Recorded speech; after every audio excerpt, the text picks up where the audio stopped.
My mum is worried about trees. I went to see her yesterday. She's 96 years old and she's a typical old lady, you know the type. Coat with a fur collar, square hat, looks like a cake on her head, always complaining. She's not actually like that, apart from the complaining. She's quite elegant, my mother. Anyway, I went down and it's always the same. When I go down, I can't get over the doorstep. Where's Molly? Just checking where. People keep saying you keep looking behind you. It's because I keep checking for Molly because her eyesight's going a little bit and she doesn't. I don't need to get very far before she loses me and starts wandering off in different directions. Anyway, so I goes to see my mum yesterday and I couldn't get across the doorstep before she was complaining. And she was complaining about all sorts of trivial little things. Yesterday she was complaining because she thought she'd chosen the wrong shade of stain to put on the fence and she didn't know whether she could live with it. And it was perfectly all right, it was perfectly normal, it was perfectly serviceable. I thought it was quite nice. Last week she was complaining about a fence that the man next door but one had put up, a great fence. She didn't think she could live with it and she was going to have a word with him. I told her if she had a word with him I would stand her on her head because there's nothing wrong with it. It's his fence and she can't even see it unless she walks to the bottom of the garden. But yesterday she was complaining about a tree. Next door's tree, a silver birch, quite a tall one, but she's got quite a big garden. And the branches had come over onto her side. Now I think it looks quite nice because it breaks up the squareness of the garden and the fence, but she doesn't like it. And I said to her, well, why don't you just, I'll cut them branches off or get Peter the gardener to trim the branches back, because you can do, if it's coming over your side, you can do. But she wasn't listening to me. She wasn't listening to a word I said. She just wanted to complain and she was going on and on about it and talking over me, and she just wanted to complain. Now, I only bring this up to make a point. Do we like complaining? Is there something attractive about complaining? Do we get a buzz out of complaining? Do we get a buzz about being a victim? Why do we complain? Because it's not good for us, is it? No, I'm like my dad, I'm not like my mum. I mean, Dad was very gentle and easygoing, and I'm very easygoing. I don't get worked up about things. I can't raise my voice. My mum calls it me curse. She said I bottle things up because I can't shout. I think she does the shouting for me, so all is well and good. But why do we complain? Is it like just this human phenomenon? Do we get some kind of an adrenaline rush? It's so much better to be at peace in your own head, isn't it? But how do we find that peace? Well, I think a lot of it has got to do with our environments. When you spend all day in an office, in a school, in a factory, any workplace that's confined within walls, there is nothing at all natural about that. Everything inside that environment is man-made. There's nothing natural in it. And I think that kind of suppresses any feelings of goodwill, of contentment, of peace.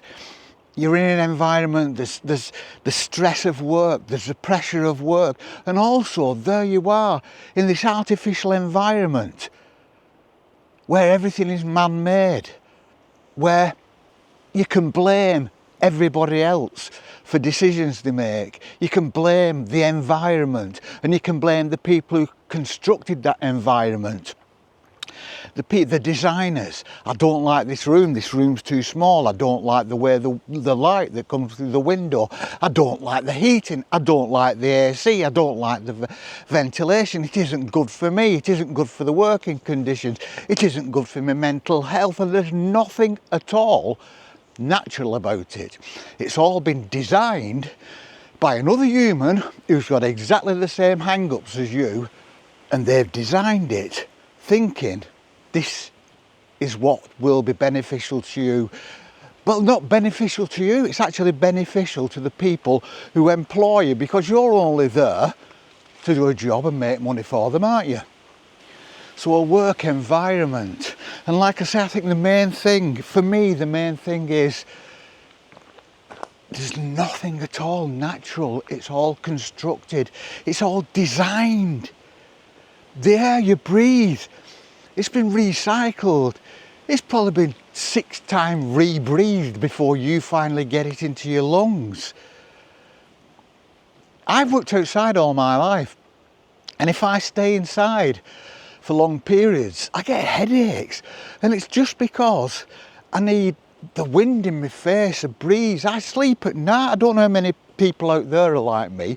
I have to have a window open. If I go to bed and I can't sleep, I automatically know that I've not opened the window, and that's what it is, just that breeze on your face. And that's why it is so important to get out into nature. And that's why nature is great, because it is just that, nature. It is not man-made, it is no one else's decision, it's just nature. Apart from the path I'm walking on and the dry stone wall at my side there, everything else is completely natural. Man has nothing to do with it. It's Mother Nature. And we are impotent in the face of Mother Nature.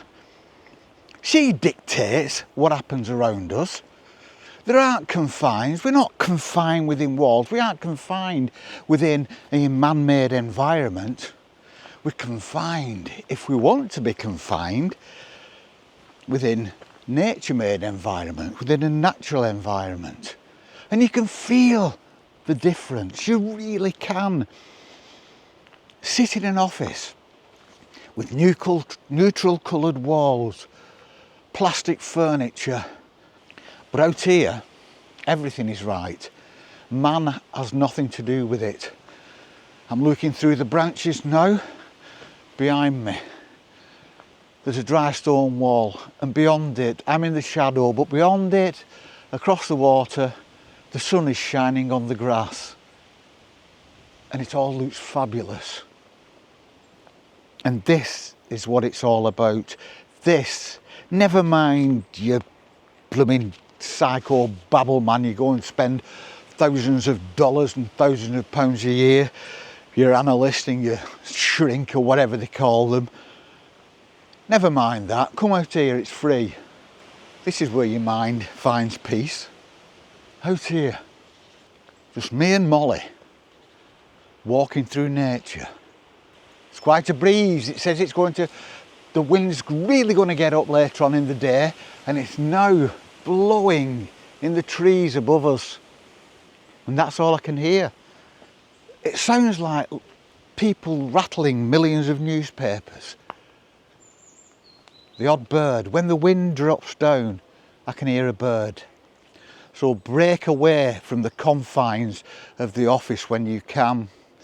You go to the office, you finish your work day, you get in your car, you're enclosed within a man-made environment. You get home, you close the door behind you, you're there again in your man-made environment. Nothing natural, nothing at all. You've left work, you've got home, you're in a man-made environment, you go to bed, you get up, you go out of the door in the morning, you get in your car, you go to work, man-made environment, 24 hours a day. And it can be like this all your life if you let it. But don't get home after a stressful day and put the television or the radio on and listen to somebody else's opinions, somebody telling you what to think. Boom, boom, boom, boom, boom. And at the end of the day, at the end of our life, you look back. We want more than that. We need more than that. We're only here once. We need to be happy and peaceful. And I'm happy and peaceful. You could just be wandering round here in nature with a head full of nothing, and there is no better place to be. We're going up a path. Up here, there'll be a little bench in about 100 yards. We're going to sit there, and it looks over a little reservoir that's got loads of wildlife on it.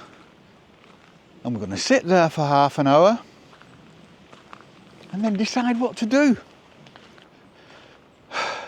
Make time for you.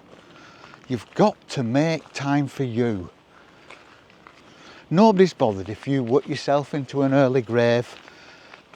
They'll get somebody else to do it. Get out here. I'm surrounded by woodland, and it's pretty blooming majestic. So we're going to carry on and see what the afternoon brings. We shall see you all on the flip. Peace and love.